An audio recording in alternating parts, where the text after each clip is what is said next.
Hi, I'm Ty Roach, and you're listening to the Paper Boys Podcast.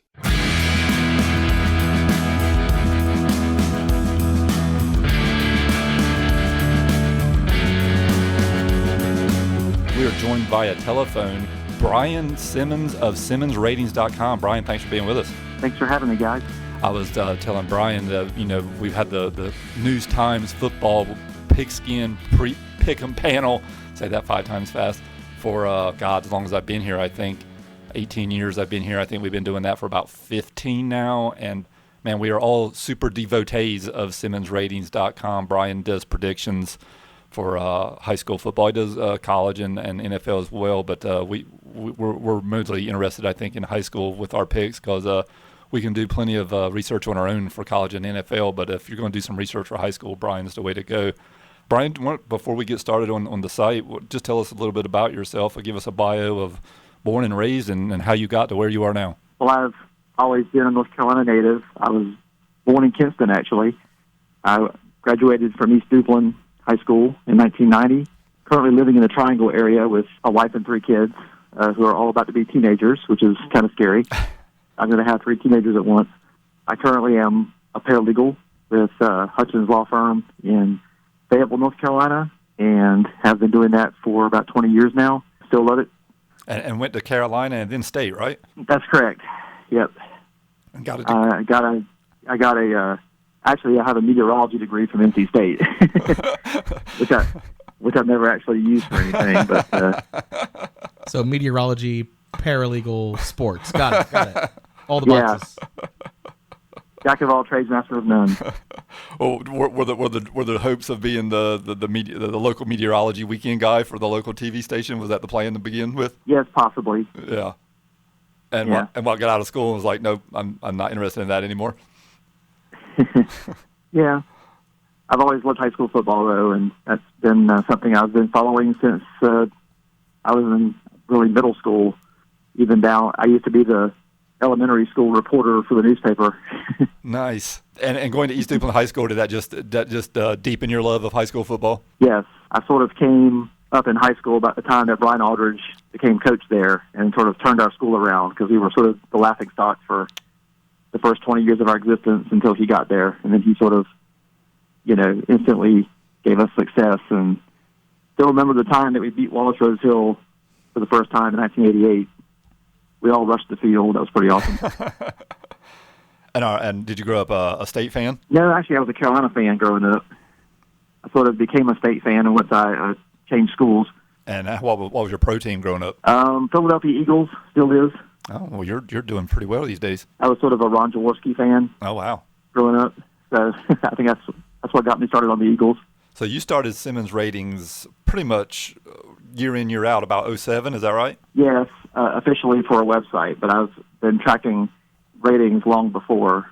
Do you remember back in the 1990s, Arnold Solomon used to have the North Carolina Prep Football newsletter? Oh, okay. It was a weekly predictions thing. He would weekly send out his power ratings and his predictions for the upcoming week's games, and he did that for many decades. And then sometime around, I would say the early 2000s, he sort of retired and turned over his practice to Dina King of NC Preps and me. We were sort of a tandem for a while. Dina, of course, now runs the ncpreps.com website that she sort of inherited from him. I got to do the power ratings and the streaks that he used to keep. And he even gave me some of the spreadsheets that he used to use to track all that stuff. And I still use some of those spreadsheets to track schedules and track the consecutive streaks. One of the things that's kind of mind-blowing is you look at Brian's high school page and on his SimmonsRatings.com, and it goes from pretty much nonstop 07 to 24, and you pick every game in the state every week. And what's that? That's about 190 games. Is that approximate? Roughly. Yeah. And year in, year out, from 07 to 24, I would, just looking at it, you might have the number for me, I would say on average you probably get, about 83% right? Yeah. For the whole season, it's usually about 83 or 84%, yes. Obviously, week 1, I'm going to be more like 75% or something like that, and then I get better as the year goes on. how in the world do you pick 190 games at like an 83% accuracy rate? Well, it's just, I guess, years of experience at this point. And not only that, if that wasn't impressive enough, which I don't know what would be more impressive than that, you also do those picks, and then you do picks within 8 points. And you've been doing that, looks like, pretty much nonstop since about 2013. And I would say the average there is, about 35% of those you get right? Somewhere in that ballpark, yes. Yeah. So how did you come up with this mathematical formula? What's all entailed in it, and how do you get these phenomenal results? Well, without giving too much away, the main components are, of course, strength of schedule, which is calculated mostly off the records of the teams, the scores, of course, of the games, and then mostly the team records. There's just a formula that I've developed to lay all that stuff out. And one of the things I'm playing with, and I actually tweak this from year to year a little bit because I can't figure out what I want to do with it, is the strength of schedule portion. Sometimes I feel like my stuff relies a little too much on score and not enough on strength of schedule, but and I'm trying to do experiments from time to time. From year to year, I do something a little different to see how it comes out. This year is the first time that going into the championship games, my two top teams in each classification are actually the two teams playing in the game. I don't think that's ever happened before for all four classifications. Oh, wow. So you went, 8 for 8, huh? As far as the current rankings, yes. Wow. Well, I'm curious, you mentioned a tweak already. Over the last, 724, what is that, like 16 years, have you had to tweak this algorithm, the way you analyze everything? Have you had to tweak that at all over the years? Yeah, slightly. Just as I learn more about which things work and which ones don't. Like I said, years of experience is sort of the secret, I think, at this point. I think if someone were to ask me or tell me that there's this guy who does predictions for high school, college, and pro, what would you say his best ones are? I would probably say, well, NFL is probably the best because there's a lot fewer teams, a lot more information. Then probably college is the next because there's a lot more teams, but there's a ton of information. High school is probably the worst because the least amount of information and the most amount of teams. And your record is the exact opposite of that, right? Your best accuracy is high school, then college, then pro, right? Right. Well, what do you chalk that up to? Just the parity in the NFL. The competition gets closer together. The more things can go wrong with your prediction, I guess, the more evenly matched the teams are in strength. I guess now that sports betting has been legal in North Carolina since March, I guess the obvious question is, have we put these mathematical skills to use to try to make a little money on the side? No, I'm not a real believer in gambling, to be honest with you. But well, then the other side, have you seen a bump in visits to your website for sure? Since March. I don't know. I don't pay attention to that very much. I'm sorry.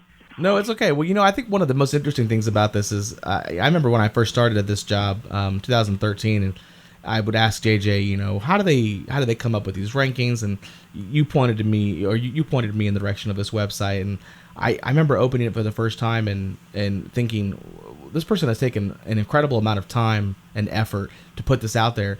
Is anybody paying this person, or is this just strictly out of a passion and a love for high school football in general, numbers in general? You mentioned a relationship with somebody else that did this for a long time with the newsletter. What was your motivation for doing them? You seem like a busy guy. You got another job. You got a family. What motivated you to get involved in doing this on a voluntary basis? Just love for high school football and for numbers. I noticed that, like I mentioned with the high school, the overall accuracy, and then with the 8 points, it looks to me, just on a cursory glance, that of the picks within 8 points, although your NFL, I mentioned earlier, your high school football prediction accuracy is like 83%. Looks like college you're at about, 75. Looks like NFL you're probably at about 65 maybe. So it looks like almost about a 10-point drop from high school to college to NFL. But it looks like within the 8 points, looks like you're doing better in the NFL, even though the overall prediction accuracy is not as good. Like this year, you're doing 40% within 8 points in the NFL. Okay. Which that seems like compared to 38 for college and 39 for high school. So even though the overall accuracy is not as good in the NFL, it looks like you're still doing well there. Does that surprise you? It kind of does, actually. I would think that's a pretty good rate within 8 points, games within 8 points, hitting 40% of them. How about high school, the realignment coming up? What are your thoughts on that, and how will you approach? Will that change anything for you? I've actually just posted a plan that I came up with for how I would realign under 8 classifications, and I just posted that on my page where all the different years are that I've done ratings. 8 is not my favorite. I would have preferred maybe 5 or 6 classes, but I also know we're a growing state, and I sort of understand what they're trying to look forward and put in something more permanent for the future. Do you think 8 waters it down a little too much? The good thing about it, I think, is that the bigger schools are going to sort of have their own championship, and the smaller schools are going to sort of have their own, which I think is good. I'm hoping that some more of these schools that play 8-man football right now will want to go back to 11-man once they have more of a chance now to actually win something with a smaller classification, but we'll see. Yeah, I'm looking Jones Senior, for example.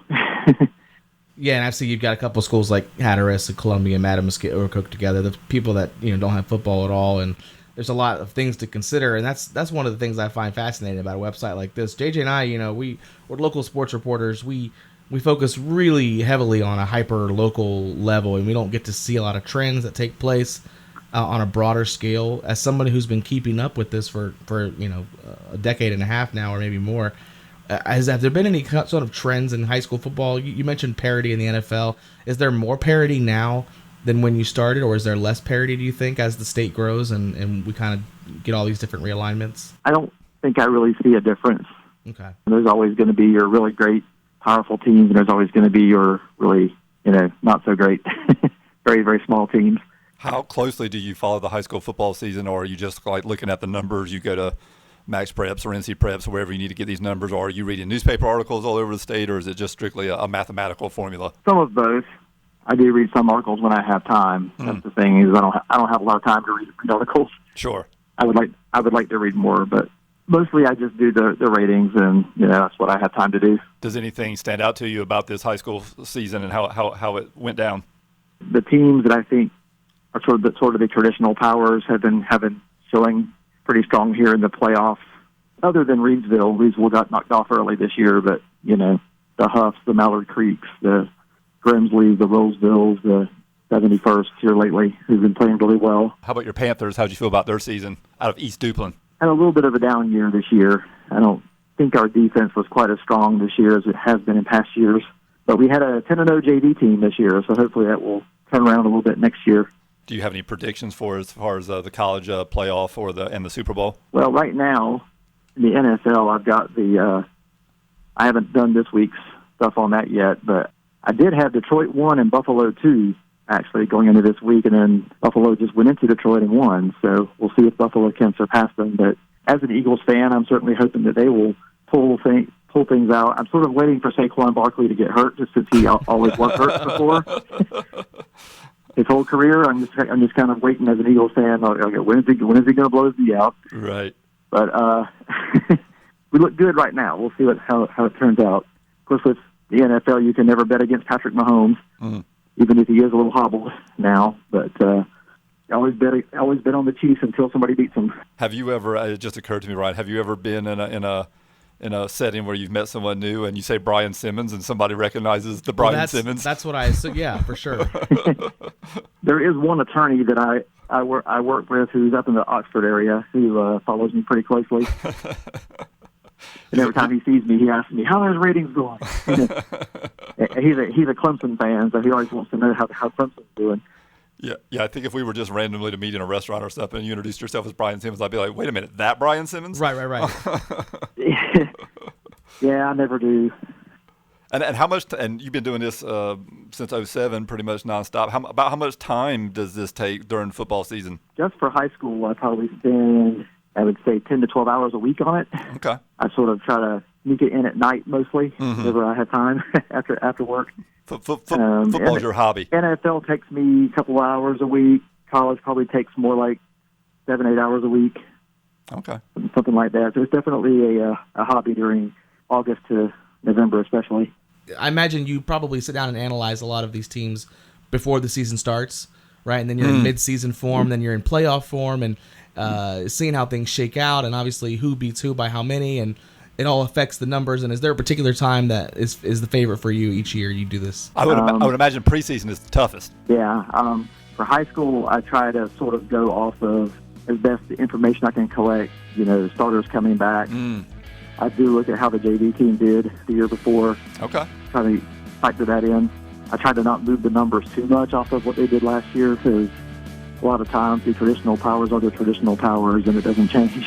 I've learned over the years not to move those teams too much most of the time. Awesome. Well, Brian, like I said, as far as the news time goes, we've been frequent visitors at SimmonsRatings.com. 100%. So it's a pleasure to get to know the guy behind the site that's helped us with our picks. Help as much as you can help me and people like me and Zack, who are usually not doing very well in our picks. So thank you so much for giving us some time this evening. We appreciate it. Sure, no problem. Thanks, man. Thanks, guys.